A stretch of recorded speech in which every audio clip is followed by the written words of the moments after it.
Sakitnya itu kan kalau abah tuh tipikal yang nggak pernah cerita ya kalau sakit gitu, nggak pernah ngomong gitu. Jadi kalau misalkan ada keluhan atau apa tuh enggak, terus kalau suruh bawa ke dokter enggak gitu, selalu gitu. Jadi kita tuh anak-anak itu suka cerewet gitu, suka suka selalu jadinya kayak kesel, kayak marah karena maksudnya dong kalau sakit di berobat, kalau sakit di kita kasih ini gitu, maksudnya diperiksain rajin check up apa gitu, karena kan namanya sakit tuh orang kan nggak bisa diprediksi gitu. Jadi kemarin itu ternyata sakitnya itu serangan jantung, dan juga ada penyumbatan itu yang kiri sama yang belakang itu udah katanya udah lama gitu, cuman udah lama berarti sebelumnya pernah serangan dong kalau gitu, cuman mungkin nggak info ke kita atau lagi di mana mungkin. Nah terus yang kemarin itu habis bukber sama temen-temennya jatuh di kamar mandi, sempoyongan gitu, lemas katanya. Ternyata penyumbatan yang di mana, yang di tengah apa di mana gitu. Terus dan itu yang utamanya katanya, jadi harus hari itu di dipasang ring. Dan akhirnya dipasang ring. Hari itu juga aku langsung bilang ke adik-adik, udah langsung aja, jangan nunggu nanti pasang ring aja gitu.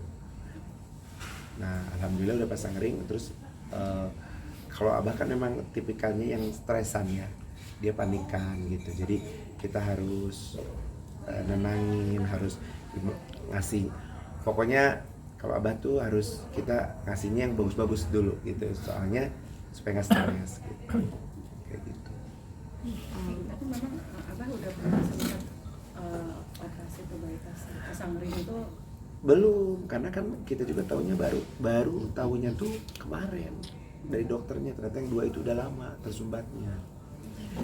Nah mungkin pengaruh juga dari situ, pengaruh tersumbat kan, orang kan kalau udah ada gejala tersumbat harusnya langsung ditindakan kan. Nah mungkin kalau abah mungkin dianggapnya gampang gitu. Jadi kemarin yang terakhir mungkin udah parah banget, jadi akhirnya mau nggak mau harus dipasang ring. Nah terus abis itu kita pada jenguk, malamnya meninggal tuh kita tuh masih sempat ngobrol, duduk makan, kita bercanda. Terus kebetulan kan dari Bandung kan mama sama adik-adik kan bawa kue walaupun nggak boleh karena gula ya kan kalau lagi gitu kan nanti gulanya takut naik, takut nyobain nggak apa-apa, katanya pengen nyobain gini. Nah terus saya lihat saturasinya itu 99. Bagus banget, itu mah udah ini banget lah. Terus karena itu di ruangan ICU, nggak boleh, sebenarnya emang bukan jam besuk, tapi karena kebaikan dari susternya aja gitu.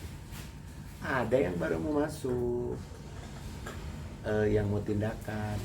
Mungkin di sana kita bandel kali ya, jadi ada security yang menginfokan kalau ini kan bukan jamnya besuk dan mau ada tindakan, jadi ya tolong keluar, sudah pengertiannya gitu.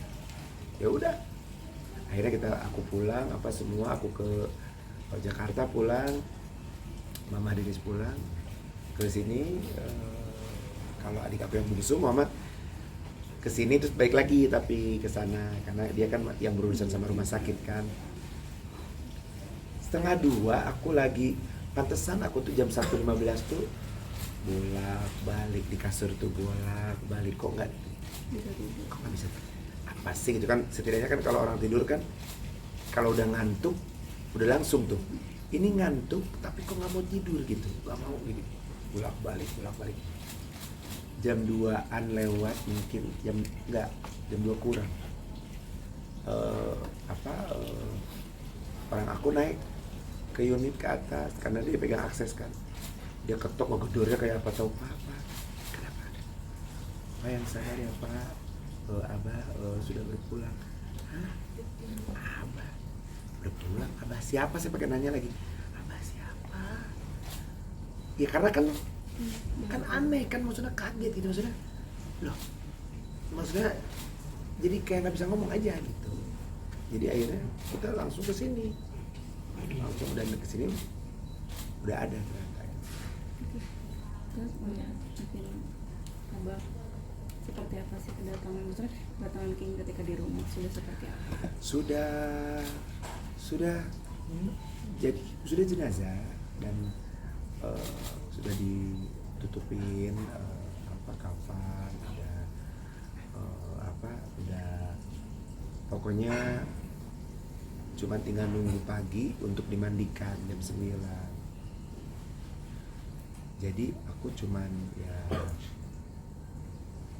aku cuman menerimakan takdir apapun itu, karena kan yang punya umur itu bukan manusianya, Allah yang punya. Jadi seberapa banyak pun kita nangis, mau marah, mau apa, menjerit atau apapun, tapi itu yang takdirnya harus diterima gitu. Jadi aku cuman di sini cuman menerimakan takdir dan cuman berharap bahwa Allah melapangkan kuburnya gitu dan memberikan cahaya kuburnya dan menjadi husnul khotimah, itu aja. Mungkin bisa dibilang kayak firasat apa, mungkin obrolan malam terakhir apa sama Mas? Aku tuh gak ada obrolan malam, tapi hari ini itu aku tuh rencananya mau bukber sama teman-teman grup aku. Terus aku bilang gini,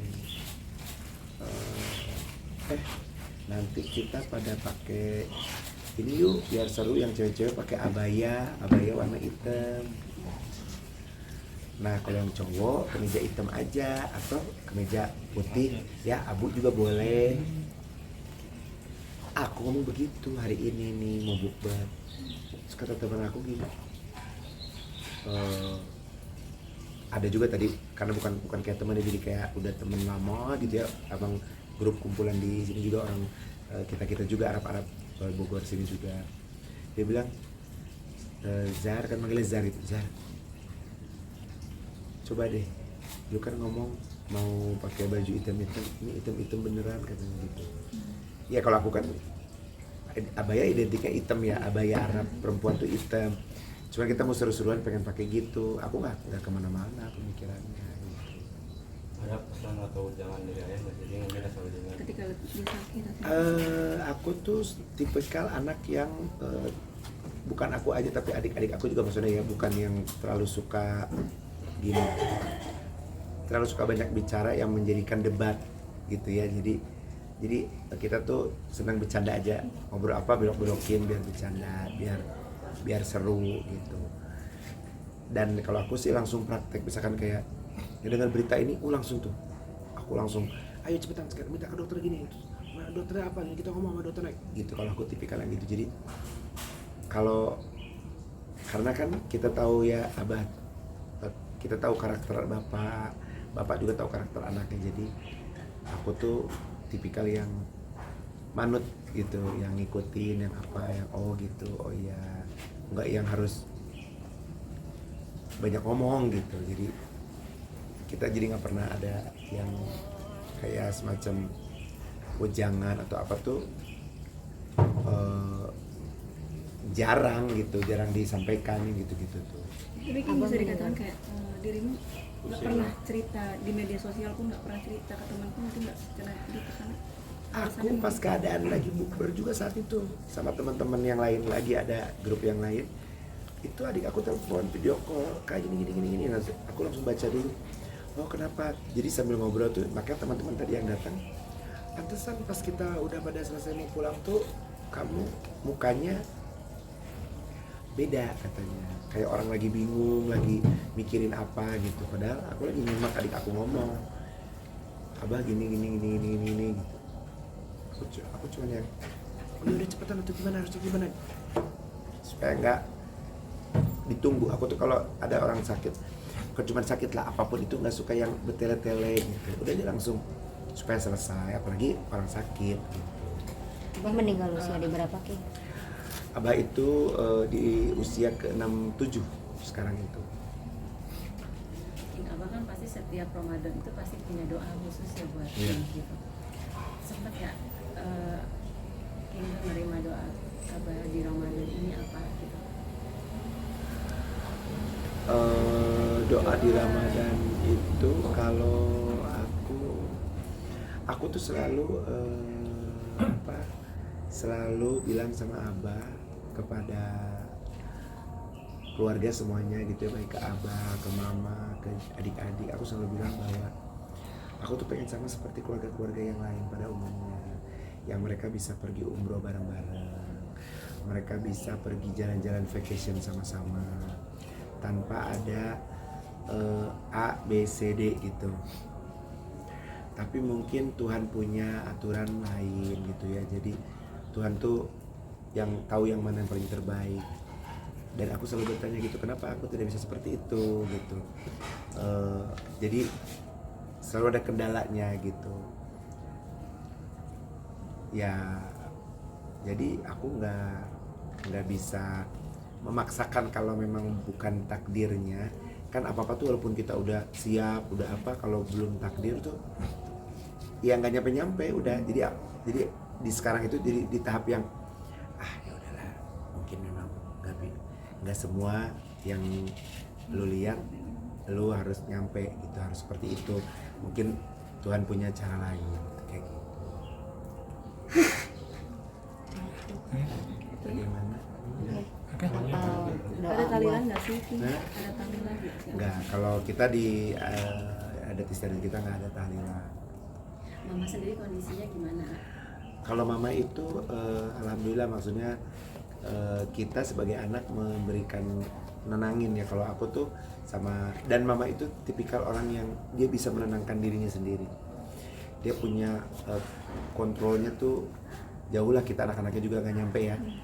Tapi Mama tuh punya ini sendiri, bahkan dia dengan walaupun kita tahu perasaannya seperti apa, tapi dia mendoakan, dia ngebacain surat-surat segala pokoknya untuk Abah. Jadi Mama walaupun kita paham apa perasaannya, tapi kan dia bisa menyembunyikan itu dan dia bisa ngasih tahu kepada anak-anaknya bahwa itu yang terbaik gitu loh, dan itu takdir dari Allah seperti itu. Nanti Lebaran tahun ini kan kasih ujian cobaannya besar ya, dalam arti Abah nggak ada di Lebaran tahun ini. Itu dan itu yang yang aku nggak masuk, yang nggak habis pikir tuh 2 tahun berturut-turut. Kan tahun lalu aku yang sakit gitu ya, tahun ini Abah yang nggak ada. Jadi ya aku cuman ya ngikutin apa yang Allah mau aja gitu. Karena apa sih yang aku bisa lakukan, apa yang bisa kita lakukan kalau udah takdirnya begitu ya, mau diapain. Tadi di makam Abah juga nggak ada tabur bunga, itu emang tradisi atau gimana sih? Kalau ada orang yang kebetulan di adat istiadat kita itu di Arab tuh biasanya ada yang pakai bunga, tapi rata-rata di kita itu biasanya enggak gitu. Nah, tapi itu balik lagi ke keluarga masing-masing ya, itu kan kebiasaan masing-masing. Kalau mereka mau pakai ya bisa, kalau enggak ya enggak. Ya sekali lagi saya mewakili keluarga besar kepada pemirsa, kalau selama tayangan dari dulu mungkin Abah saya ada salah-salah dalam berbicara atau ada tingkah lakunya yang mungkin kurang berkenan dari dulu yang pemirsa tahu ayah saya, mudah-mudahan bisa dimaafkan apapun yang menjadi kekurangannya, dan semoga Allah memberikan lapang kuburnya, diterangkan kuburnya, menjadikan jannah husnul khotimah. doa yang paling tinggi untuk Abah. Mudah-mudahan insyaallah, amin ya rabbal alamin.